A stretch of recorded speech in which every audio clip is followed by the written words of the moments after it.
त्यांची व्यवस्था करतो आम्ही, निर्माल्य म्हणून व्यवस्था करतो। गजऱ्याला गेलेल्या फुलाला आम्ही तुडवून पुढे जातो, वेणीमध्ये असलेलं फूल आम्ही तुडवून पुढे जातो। पुढे ऐका, एखाद्याच्या अंतिम संस्कारासाठी जी फुलं टाकली जातात ना, ती सुद्धा पायाखाली जातात। पण देवाच्या चरणी, देवाच्या गळ्यात गेलेले जे हार असतात आणि ती जी फुलं असतात ना, त्यांचं निर्माल्य म्हणून आम्ही त्या ठिकाणी नियोजन करत असतो। चुकून जरी त्यापैकी एखादं फूल खाली पडलं तर ते फूल आम्ही उचलून घेतो, त्याच्या पाया पडतो आणि त्या निर्माल्यामध्ये टाकतो।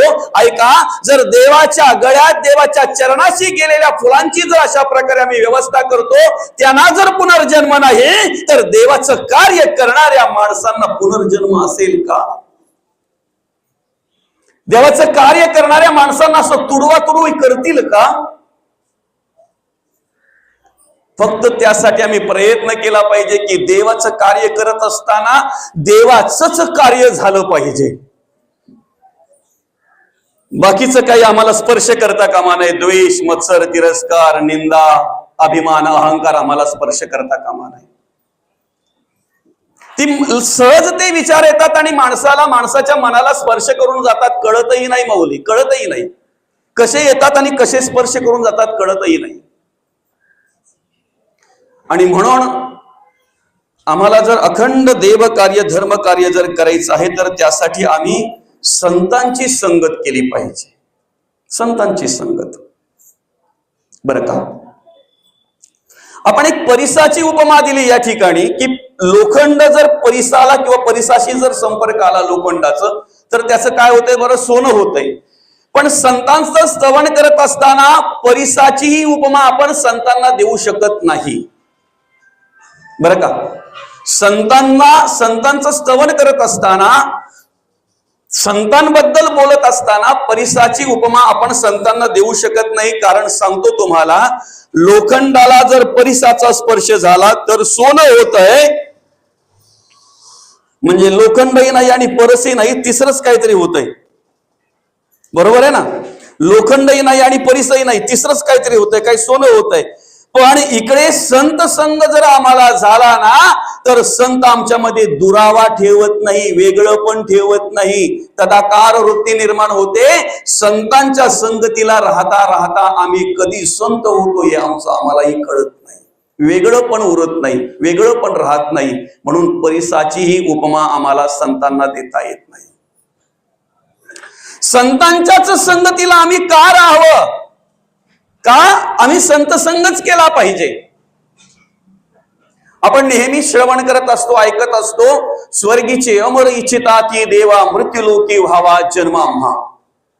बरं का, नेहमी आपण श्रवण करत असतो।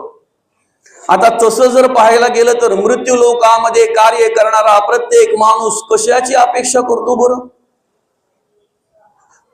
स्वर्गाची। खरं आहे की ना, स्वर्गाची अपेक्षा करतो। पण इकडे तर म्हटलं जातं की स्वर्गीचे अमर, अमर विसरू नका, स्वर्गीचे तर आहेतच पण अमर, आणि काय इच्छा करतात? मृत्यूलोकी व्हावा जन्म आम्हा। स्वर्गात काय कमी आहे का? चिंतामणीच्या खाणी आहेत, कल्पतरूची बणे अपार आहेत, अमृताची कुंड आहेत, कामधेनूची खिल्लार आहेत, बाकीचं तर काय सांगताच कामा नाही। बरंच काय काय काय काय आहे, त्याचं वर्णन काय करावं, काय वर्णन करावं? जेवढं वर्णन करू तेवढं थोडंच। पण तरीही ते इच्छा करतात मृत्यूलोकी व्हावा जन्म आम्हा। त्याला कारण काय माहितीये का? ऐका, आम्ही कल्पिलेलं फळ आम्हाला प्राप्त करून देणारे कल्पतरू स्वर्गामध्ये आहेत, पण आमच्या हिताचंच फक्त देणारे। आम्ही काहीही जरी मागितलं तरी आमच्या जीवनाचं सार्थक होईल, आमच्या आयुष्याचं सार्थक होईल, अशा प्रकारे हिताचंच मार्गदर्शन करणारे संत मृत्यूलोकात आहेत। म्हणून आम्ही या मृत्यूलोकात येऊन सुद्धा श्रीमंत आहोत, श्रेष्ठ आहोत, आमच्यासारखा भाग्यवान कोण नाही, असा आम्हाला जर विचार केला तर तो विचार आमच्या अंतःकरणामध्ये येईल। चिंतामणीच्या खाणी तिकडे आहेत, पण कुठल्या गोष्टीची चिंता न करता भगवंताचं चिंतन करून आम्ही आमच्या देहाचा, आमच्या जीवनाचा उद्धार करून घ्यावा, हे मार्गदर्शन करणारे संत आम्हाला या मृत्यूलोकामध्येच भेटतात। इथेच आम्हाला त्यांची प्राप्ती होत असते, इथेच आम्हाला त्यांची भेट होत असते। कामधेनूची खिल्लारे तिकडे असतील, पण ब्रह्मरस जर आम्हाला चाखायचा असेल ना, तर लहान होऊन आम्हाला माऊलींच्या मांडीवर बसूनच तो चाखता येतो. ब्रह्मरस जर आम्हाला चाखायचा असेल, ब्रह्मरसाची गोडी जर आम्हाला घ्यायची असेल ना, तर त्यासाठी माऊलींची मांडी अर्थात आम्हाला माऊलींची प्राप्ती या मृत्यू लोकातच होत असते. तो अधिकार फक्त आम्हालाच या मृत्यू लोकामध्ये दिलेला आहे. संतांच्या अगदी त्या मांडीवर बसून, माऊलींच्या मांडीवर बसून त्या ब्रह्मरसाची गोडी चाखता येते आम्हाला. आणि म्हणून सत्संग नाही, संतांचा संग तिथे नाही. बऱ्याच गोष्टी आहेत अशा, बरं का, बऱ्याच गोष्टी आहेत अशा की जे इथे मिळते ते तिथे नाही. त्याच कारणास्तव या ठिकाणी ते अमर सुद्धा इच्छा करतात की मृत्यूलोकी व्हावा जन्म आम्हा. आम्ही काय केलं पाहिजे? त्या संतांच्या संगतीला राहिलो पाहिजे, त्या सत्संगाला राहिलो पाहिजे. काय परिवर्तन होतंय बरं? वाल्याचा वाल्मिक करण्याचं सामर्थ्य सत्संगामध्ये आहे, संतांच्या संगतीत आहे. किती वेळ लागला बरं? वाल्याचं वाल्मिक व्हायला वेळ किती लागला? काही महिने, दिवस, काही वर्ष गेले का? ऋषी होते थोर थोर बहुधी केला कवित्व विचार, परी वाल्मिका सारखा कवीश्वर न भूतो न भविष्यती. काय कार्य केलं? पूर्वी केली दुष्ट कर्मे, परी पावन झाला राम नामे. नाम जपता दृढ नेमे, पुण्य सीमा सांडिली. वाल्मिकी जेथे तप केले ते वन पुण्य पावन झाले. उफराटे नाम जपता वाचे, पर्वत कुठले पापाचे. ध्वज उभारिले पुण्याचे ब्रह्मांडावरती. अनेक जण भेटले ना त्याला, जे जे भेटायचे, जे जे मिळायचे ना, ते ते आपला द्रव्य वाचवण्यासाठी प्रयत्न करायचे, ते ते आपला जीव वाचवण्यासाठी प्रयत्न करायचे. पण प्रत्यक्षात ज्या वेळेला नारद मुनींच्या रूपामध्ये सत्संग झाला ना, संतांचा संग झाला ना, जेव्हा जेव्हा संतांचा संग होतो ना, तेव्हा तेव्हा ज्याला संग होतो ना त्याचा उद्धार होतो. जो त्यांच्या संगतीला येतो ना त्याचा उद्धार होतो. आतापर्यंत संसारिक प्रपंचिक अनेक भेटले त्याला, अनेक भेटले, बरं का. त्याच्यामध्ये योगी होते, तपस्वी होते, अभ्यासू होते, ज्ञानी होते, पंडित होते, फक्त संत नव्हते. संत नव्हते. आणि एक अशी चिरीमिरी मारलेली 7 रांजण नव्हती भरली काय त्यांनी. काय माऊली असे जे मोठे होते, जे पंडित होते, जे ज्ञानी होते, जे मोजण्यासारखे होते, त्यांना मारल्यानंतरच त्यांनी खडे टाकले होते रांजणामध्ये. किती रांजणं भरली होती बरं? 7 रांजणं भरली होती त्याने. त्या वाल्या कोलीमध्ये आणि आमच्यामध्ये फरक एवढाच आहे की तो पुरावा ठेवत होता. आम्ही कर्म करण्याच्या आधी पहिले पुरावा नष्ट करण्याचा विचार करत असतो, कोणीही असो. चोरी करणारा पहिले कुठल्याही प्रकारे पुरावा मिळणार नाही ना याचं नियोजन आधी करत असतो. वाईट कर्म करणारा पहिले कुठल्याही प्रकारचा पुरावा मिळणार नाही ना याचं नियोजन आधी करत असतो, आणि मग तो वाईट कर्म करायला जात असतो, मग तो चोरी करायला जात असतो. त्याने पुरावा ठेवला, सांगतोय पण, ए दादा हे 7 रांजण भरलेत. मग काय, कोणासाठी? याच्यावर तर माझा उदरनिर्वाह चालतोय म्हणे. आलेल्याला लुबाडायचं, त्याच्याकडे काही असेल द्रव्य ते घ्यायचं आणि त्याच्यावरच आपलं चालतंय. बरं, व्यवस्थित काढून दिलं तर ठीक आहे, व्यवस्थित त्याने सगळं काय असेल ते दिलं तर ठीक आहे, आणि जर विरोध केला तर मग त्याचं प्राण घ्यायचं, त्याला मारायचं, आणि मग जे असेल ते घ्यायचं. अरे बरोबर आहे, सगळं काय करतोय, पण तू कोणासाठी? नेहमी गोष्ट ऐकतोय आम्ही, प्रत्येक प्रवचनात, प्रत्येक कीर्तनात ही गोष्ट ऐकतोय आम्ही. पण गोष्ट ऐकता ऐकता जसं नारद मुनींनी वाल्याला विचारलं की नाही हे कोणासाठी तू करतोय, कधीतरी त्या वाल्याच्या जागेवर आपण उभे राहणार. समजा नारद मुनी आपल्याला विचारतायत हे तू कोणासाठी करतोय? सगळं टेबलावरून तुला पगार येतोय ना 1,00,000-1.5 लाख, तरी सुद्धा टेबला खालून घ्यायला एखाद्या शेतकऱ्याला 10-10, 12-12 फेऱ्या मारायला का लावतोय बरं? 500 रुपयासाठी त्याचा 5,000चं नुकसान होतो याचा विचार का करत नाही बरं? मग हे तू कोणासाठी करतोय? कोणासाठी करतोय तू हे? चोऱ्या लबाड्या, अनितीने वागणं, धर्माने वागणं, कसंही अस्तव्यस्त वागणं, कोणासाठी करतोय तू हे? कधीतरी त्या नारद मुनीने जे वाल्या कोळीला विचारलं ना, ते तिथे आपण उभे राहा आणि आपल्याला नारद मुनी विचारतायत, असा कधीतरी कल्पना करा की नारद मुनी आपल्याला विचारतायत, हे सगळं काही तू करतोय तो कोणासाठी करतोय? बरं, ज्यांच्यासाठी करतोय हे कुठपर्यंत आपले आहेत तेच पाहायला त्याला घरी पाठवला. जाऊन विचारून ये, कोण कुणाचा पिता जगी या माता ही कवणाची कन्या पुत्र ही नसती आपले भार्या तर परक्याकडची. बंधू भगिनी सगळे सोयरे आपता इष्ट संपत्तीची. कोणी नसे या जगी आपले धरी का असतो धर्माची.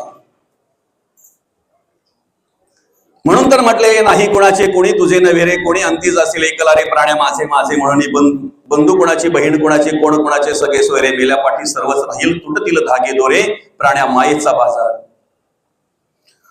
दो दिसाची तुझी जवानी नाही पुढे टिकणार रे, वृद्धपण येता जवळी वैद्य काय करणार, प्राण्या मायेचा बाजार. ज्यांच्यासाठी सगळं काही तू करतोय ना दादा, त्यांचं प्रेम तोपर्यंतच ओसंडून वाहत असतंय जोपर्यंत त्यांच्या मनासारखा वागतोय तोपर्यंत.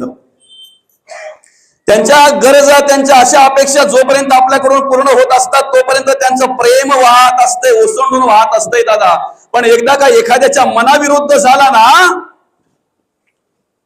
मग तो मुलगा असो, आपली बाई असो, आपला अजून कोणीही असो, जीवाला जीव देणारे मित्र सुद्धा मनाविरुद्ध झाल्यानंतर एकमेकाचा जीव घेतात. मनाविरुद्ध झाल्यानंतर पालण्यात असलेल्या मुलांना मदालसा माता उपदेश करते दादा. पालण्यात असलेल्या मुलांना हा देह नाशिवंत मलमूत्राचा बाधावरी, चर्म घातले रे कृमी कीटकांचा साधा, रव रव दुर्गंधी रे अमंगळ तिचा बाधा, स्मरे त्या हरिहरा शरण जाई गोविंदा. या देहाचा भरवसा पुत्र न धरावा ऐसा, माझे माझे म्हणून या बहु दुःखाचा वळसा. बहुत ठकियेले मृग जळाच्या आशा, तृष्णा सांडुनी या योगी गेले वनवासा. पालण्यात असलेल्या मुलांना मदालसा माता त्या ठिकाणी उपदेश करतायत. कधीतरी एकांतात बसा आणि स्वतःला विचारा, माझं काय आहे?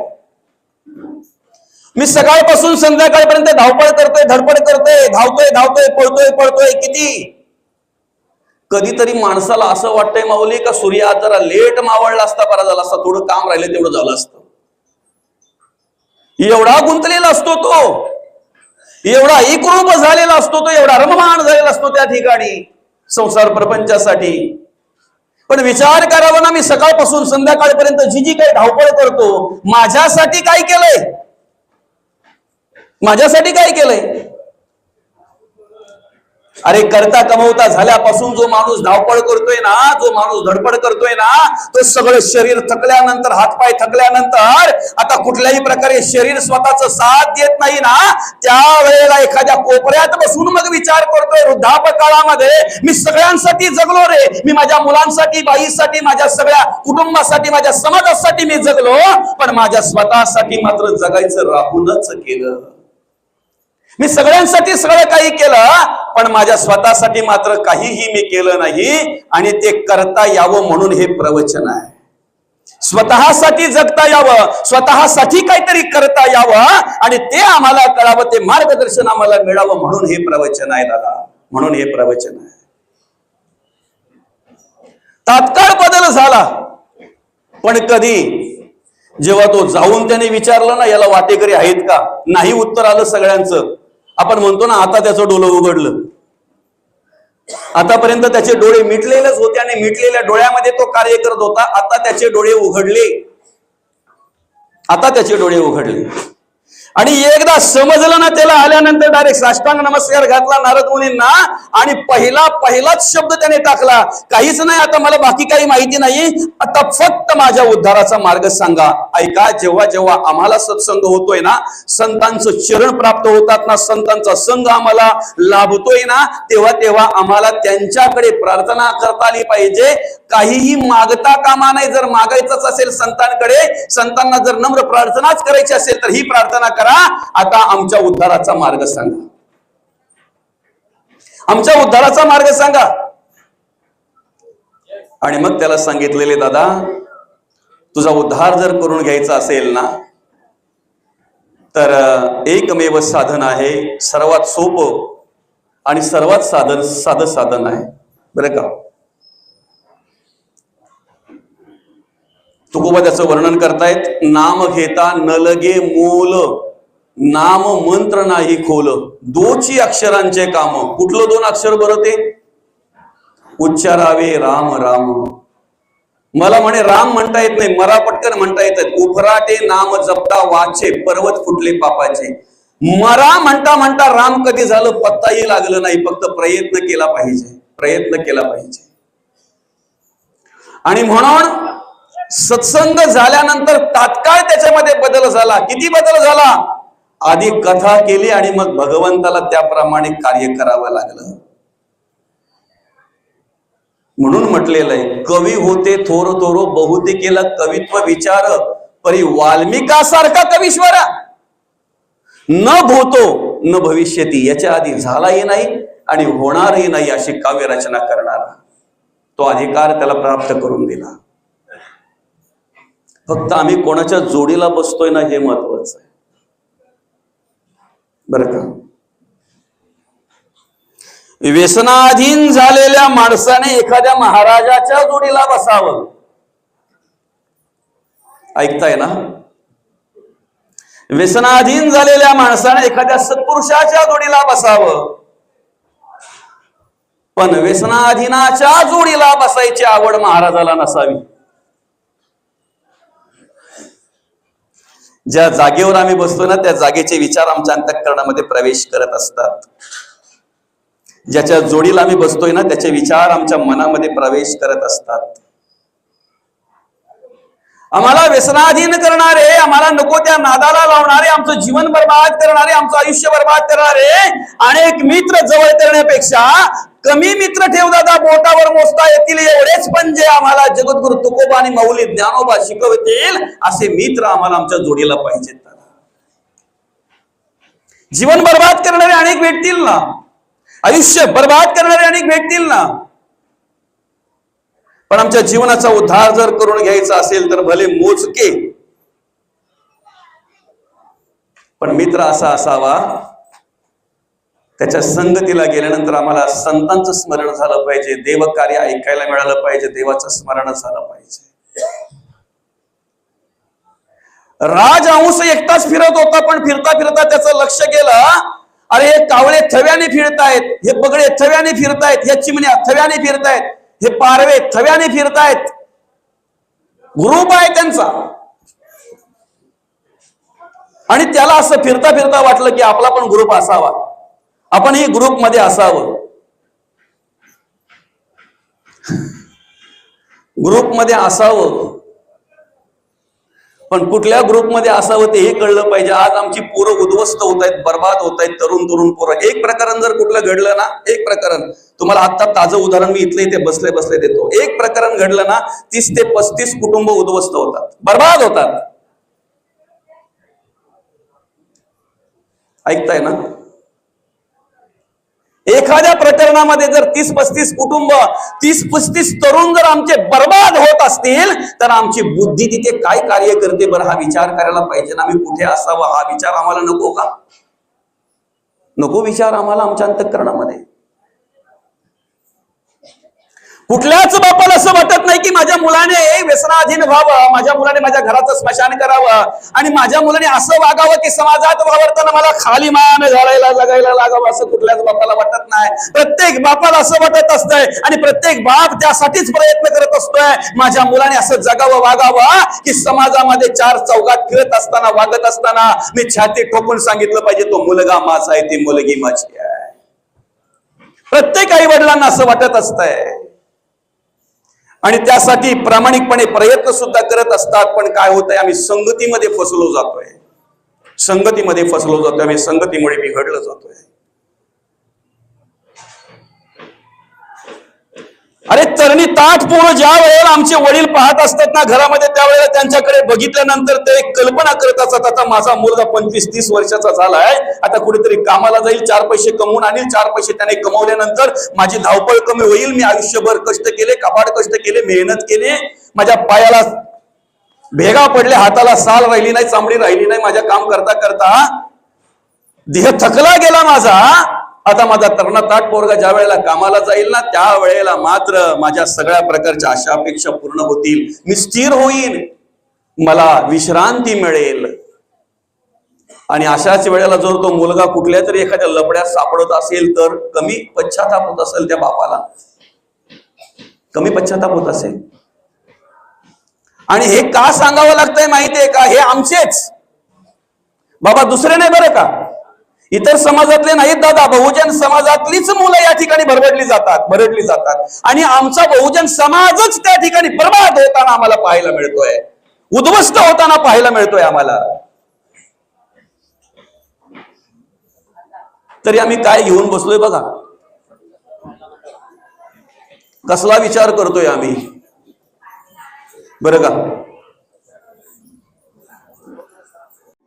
बरं, खर तर उत्तर कार्यांच्या निमित्तानं कार्यक्रम असल्या कारणाने काही गोष्टी असतात, काही नियम असतात, बरं का.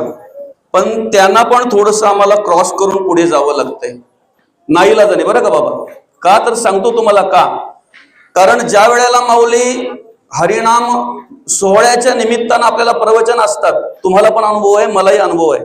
दुपारच्या वेळेला जर प्रवचन असतील तर तुम्हाला सगळे टोपीवालेच दिसतील, एक पण तरुण दिसणार नाही. असतो तरुण मुलं असतात, तिथे फक्त धार्मिक विचाराची माणसंच असतात, अधिक करून माळकरी माणसं असतात. आम्हाला एकच फक्त असा भेटताय उत्तर कार्यांचं प्रवचन का तिथे सगळ्या विचाराची, सगळ्या प्रकारची आणि ऑलराऊंडर माणसं आम्हाला भेटतात या ठिकाणी. मग समाजामध्ये जर सुधारणा झाली पाहिजे ना, तर हीच एक वेळ आहे. अंतःकरणपूर्वक दुःख काय होतंय माहितीये का, 20-20, 25-25 वर्षाची पोरं आज आमची नको त्या व्यसनाधीन होऊन नको तो नाद लागतोय दादा, आणि जाऊन आत्महत्या करतायत. अरे जोपर्यंत आम्ही आमच्या आई वडिलांच्या सान्निध्यात आहोत तोपर्यंत चांगल्या प्रकारे जगतोय, वागतोय, ऐशो आराम करतोय आम्ही. बाप त्याच्या पायाला चप्पल आणत नाही पण आम्हाला बुटा आणून देतोय. आमचा बाप 4-4 ठिकाणी ठिगळा पडलेली शर्ट घालत असतो, 2-2, 3-3 ठिकाणी रफ केलेल्या पॅन्ट घालत असतो, पण नवीन कपडे आम्हाला आणून देत असतो. का, माझा मुलगा एकदा मोठा झाला, शिकला, कामधंदा करायला लागला की मला आराम मिळेल ना, मला समाधान मिळेल ना. आज 25-25, 30-30 वर्षाची पोरं जर आमची ऑनलाईन गेम खेळून बर्बाद होत असतील, नको तो नाद लागून त्या ठिकाणी बर्बाद होऊन जर आत्महत्या करत असतील, जाऊन बसा कधी तर त्या बापाच्या जवळ आणि विचारा त्याला कसं वाटतंय. त्याच्या डोळ्यातले अश्रू थांबले जात नाहीत. का बोलू नये आम्ही. पण दुर्दैव एवढं वाटतंय, अंतःकरणपूर्वक एवढं सांगून सुद्धा समाजामध्ये परिवर्तन नाही. तेवढं कळकळीने आम्ही ऐकत नाही आणि तेवढ्या तळमळीने आम्ही घेत नाही, अंतःकरणपूर्वक ऐकत नाही. ऐका, राजहंस ज्या वेळेला एकटा फिरत होता त्यावेळेला त्याने अनेक असे थवे बघितले, अनेक असे ग्रुपमध्ये जाणारे पक्षी बघितल्यानंतर त्याला वाटलं की आपला पण ग्रुप असावा.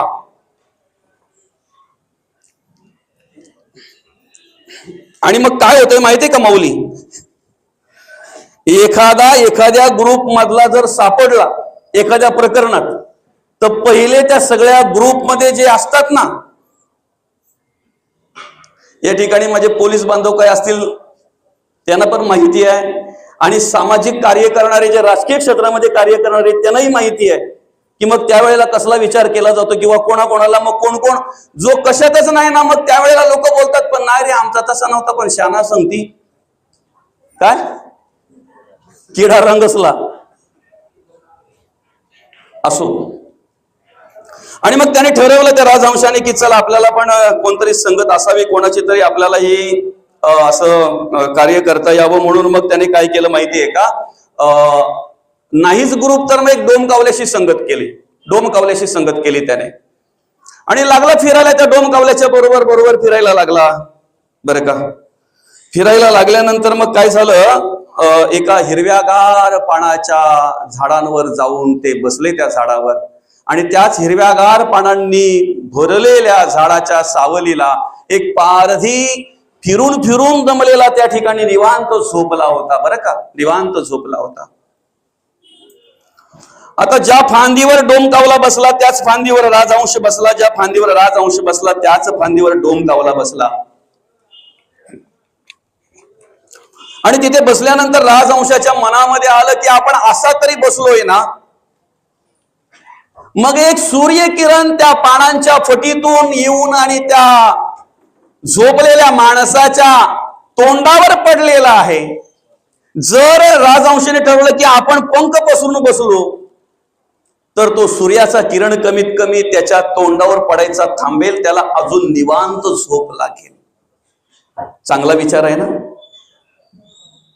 आणि जसं त्या राजहंसाने पंख असे बाजूला केले की नाही, असे पंख पसरून बसला की नाही, त्याच वेळेला त्या डोमकावल्याने विचार केला की माझा मित्र जर पंख पसरून बसलेला आहे तर मी पंख मिटून का बसावं, म्हणून त्यानेही पंख पसरले. आणि तुम्हाला माहिती असेल, डोमकावल्याने पंख पसरले नवे नवे तेव्हाच तो पंख पसरतो ज्या वेळेला त्याला विष्ठा टाकायची असते. आणि नित्य नियमाप्रमाणे पंख पसरल्याबरोबर त्याची विष्ठा खाली पडली. पडल्याबरोबर तो तेथून उठून निघून गेला. राजहंसाला काही माहिती नाही काय घडलं ते, पण जी डोमकावल्याची विष्ठा पडली ती त्या माणसाच्या अंगावर पडल्याबरोबर त्याला जाग आली. जाग आल्यानंतर त्याने वरती बघितलं तर त्याला राजहंस दिसला. जर राजहंस पंख पसरून बसलेला आहे आणि माझ्या अंगावर जर विष्ठा आहे तर ही कोणाची आहे? शस्त्र काढलं त्याने आणि क्षणात त्या राजहंसाला मारून टाकलं. राजहंस मरता मरता बोलतोय, दादा एक वेळ एकट्याने राहावं पण वाईटाची संगत करू नये. एकट्याने राहावं पण वाईटाची संगत करू नये. दादा आपला विषय असा होता की व्यसनाधीन करणारे, व्यसन करायला लावणारे, तुम्हाला तो नको त्या नादाला लावणारे 100 मित्र जवळ करण्यापेक्षा मोजकेच मित्र जवळ ठेवा जे तुम्हाला माऊली ज्ञानोबा जगद्गुरु तुकोबा सांगतील असे मोजकेच मित्र जवळ ठेवा. आणि खऱ्या अर्थानं त्याप्रमाणे जर आम्हाला कार्य करायचं असेल तर हे सगळं कार्य आमच्या मनाच्या अधीन आहे. कारण आम्हाला सद्गती प्राप्त व्हावी, आम्हाला उत्तम गती प्राप्त व्हावी असं प्रत्येकाला वाटते, पण गती ही कर्माच्या अधीन आहे, कर्म ही इंद्रिय अधीन आहेत आणि इंद्रिय हे मना अधीन आहेत. म्हणून भगवंत म्हणतात मयेव मन अदत्स्व, 12व्या अध्यायातील 8वा श्लोक. काय म्हणतात भगवंत? मन माझ्या चरणी अर्पण करा, मन हा मोगरा अर्पण ईश्वरा. मयव मन अदत्स्व मय बुद्धी निवेश हा निवेशी शिशी मयव तरुद्वन संशय. मन माझ्या चरणी अर्पण करा, बुद्धी माझ्या चरणी स्थिर करा, म्हणजे काय होईल? निवशी शिशी मयव अतरुद्वन संशय. हा तुम्ही काय कराल?